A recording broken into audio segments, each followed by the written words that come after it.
All narcissists and people with difficult personalities have entities attached to them and sometimes demons. You'll know that you have an entity attached to you, or someone that you love or that's in your life has an entity attached to them, when they're extremely paranoid. They have mood swings that do not seem like them and they only seem to get worse. When you hear things, you sense things, and these happen the most when you're going to sleep because the noises are lower. That's why you'll notice, I bet you, if you have a narcissist in your life, or you're one of them, or you have a difficult personality, I bet you go to sleep with the television on.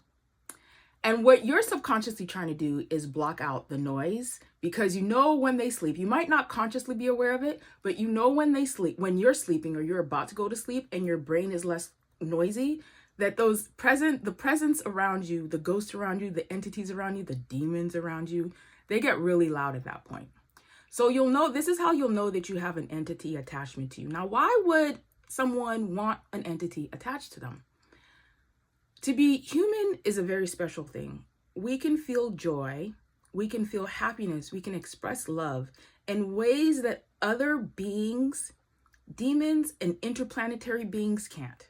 So believe it or not, a lot of things want to be human. You might not like being human, but a lot of things from other planets, a lot of things in different dimensions that you can't see want to be human, because it's a very special experience.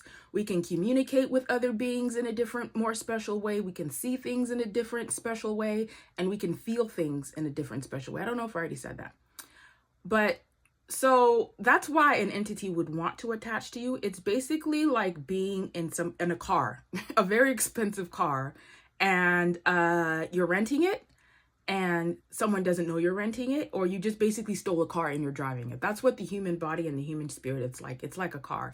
So that's why an entity would want to be attached to a human. Imagine being in a human form versus being in a spirit form. You can accomplish a whole lot more. You can just do a whole lot more things. But why would someone want an entity attached to them? When you have a demon or an entity or an interplanetary being attached to you, it makes you feel special in a certain kind of way. They might tell you things that the average human wouldn't be privy to. You might get psychic revelations that the average person wouldn't know. You might know things, you might see things, you might feel things. You might be able to walk on fire if you have an entity attached to you, and that's what that thing is able to do. I'm not saying all people that walk on fire have entities, but I'm saying that's why someone would want an entity attached to them. I do a lot of exorcisms in my practice, and one thing I can say is exorcisms do work, but, and the most important but, you have to be